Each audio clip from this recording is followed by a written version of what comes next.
16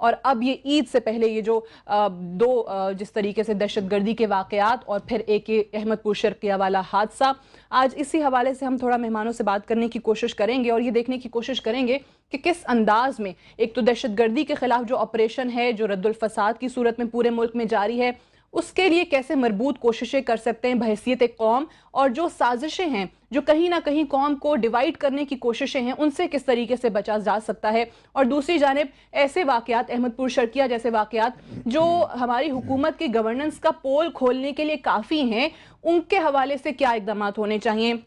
سب سے پہلے مہمانوں کا آپ سے تعارف کروا دوں، ہمیں اسلام آباد میں جوائن کر رہے ہیں لیفٹیننٹ جنرل ریٹائرڈ امجد شعیب صاحب، پولیٹیکل اینڈ ڈیفنس اینالسٹ ہیں، بہت شکریہ آپ کی تشریف آوری کا۔ سینیٹر کامل علی آغا صاحب لاہور میں ہمارے ساتھ موجود ہیں، پاکستان مسلم لیگ کے سینئر رہنما ہیں۔ ملک احمد خان صاحب بھی لاہور میں ہمیں جوائن کر رہے ہیں، ترجمان ہیں پنجاب حکومت کے، پاکستان مسلم لیگ نواز سے آپ کا تعلق ہے، آپ کو بھی پروگرام میں خوش آمدید کہتے ہیں۔ لیکن گفتگو کا آغاز ہم کریں گے علامہ حسن ظفر نقوی صاحب سے، جو کہ ہمیں ٹیلی فون پہ اس وقت جوائن کر رہے ہیں، ڈیپٹی سیکریٹری جنرل ہیں مجلس وحدت المسلمین کے۔ علامہ صاحب السلام علیکم۔ جی وعلیکم السلام میری بہن۔ علامہ صاحب یہ فرمائیے گا کہ جس طریقے سے یہ جو سب سے بڑا ایک سانحہ پارا چنار کی صورت میں ہم نے دیکھا ہے اور وہاں پر آپ لوگوں کے جو تحفظات ہیں وہ بھی سامنے آ رہے ہیں، آج جو دھرنا ہے وہ بھی چھٹے روز میں داخل ہو گیا ہے، سب سے پہلے تو بتائیے گا کہ یہ جو بارہا کہا جا رہا ہے کہ سنوائی نہیں ہو رہی ہے، اور آپ کا گلہ اس لحاظ سے بھی درست ہے کہ وزیر اعظم نہیں گئے، وزیر داخلہ نہیں گئے، کوئی وہاں پر جا نہیں رہا، تو علامہ صاحب ریزرویشنز بیسکلی ہیں کیا محرکات ہیں جس سے آپ کو لگتا ہے کہ نہیں سنا جا رہا ہے؟ بسم اللہ الرحمن الرحیم۔ بہن پہلے تو آپ کا شکریہ کہ آپ نے یہ پروگرام اس موضوع کے اوپر رکھا۔ کل تک تو ہر طرف سکوت ہی طاری تھا، لیکن الحمدللہ وہ مظلوم کیا کوئی نہ سنے اللہ تو سنتا ہے۔ تو بہرحال یہی اسٹریٹجی تھی کہ کیمرہ کے ذریعے سے سب کو خاموش رکھا جائے، چینلز پہ خبریں بھی نہ دی جائیں۔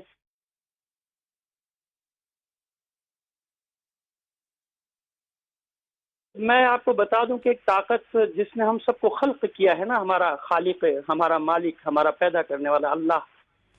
وہ ضرور مظلوموں کی آہ کو سنتا ہے۔ اور آج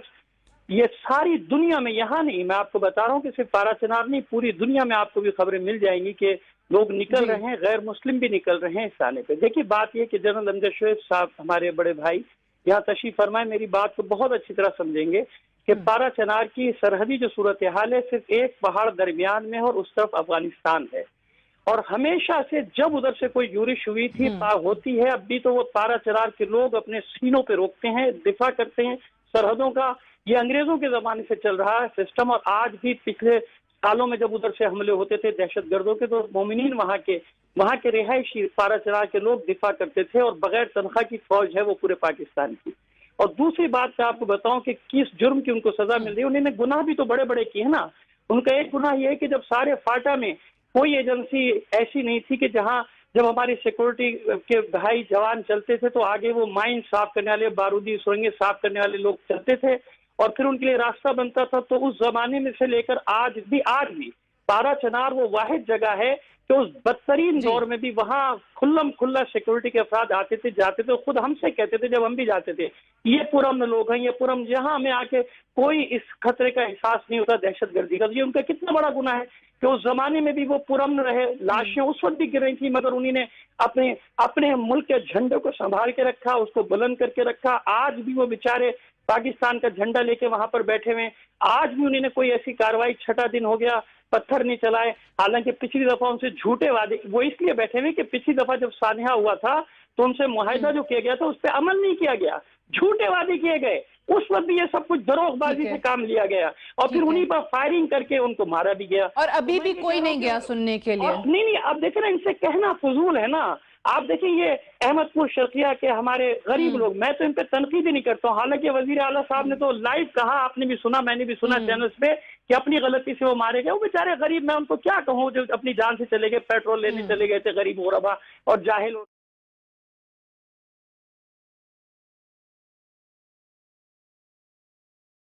کسی بھرے پیٹ کی جانب سے ہی آیا نا۔ میری بہن میں آپ سے جو عرض کر رہا ہوں، میں تنقید ہی نہیں کر رہا نا، وہ تو مظلوم ہے، میری نظر میں وہ بیچارے بس چلے گئے، ان کا جو حساب ہے اللہ کی بارگاہ میں، اللہ ان سے بھی مغفرت کرے۔ میں ان کو کچھ بھی نہیں کہہ رہا ہوں، میرا بھی وہی میرا خون ہے، میرا بھی وہی خون ہے نا، میرے مسلمان بھائی ہیں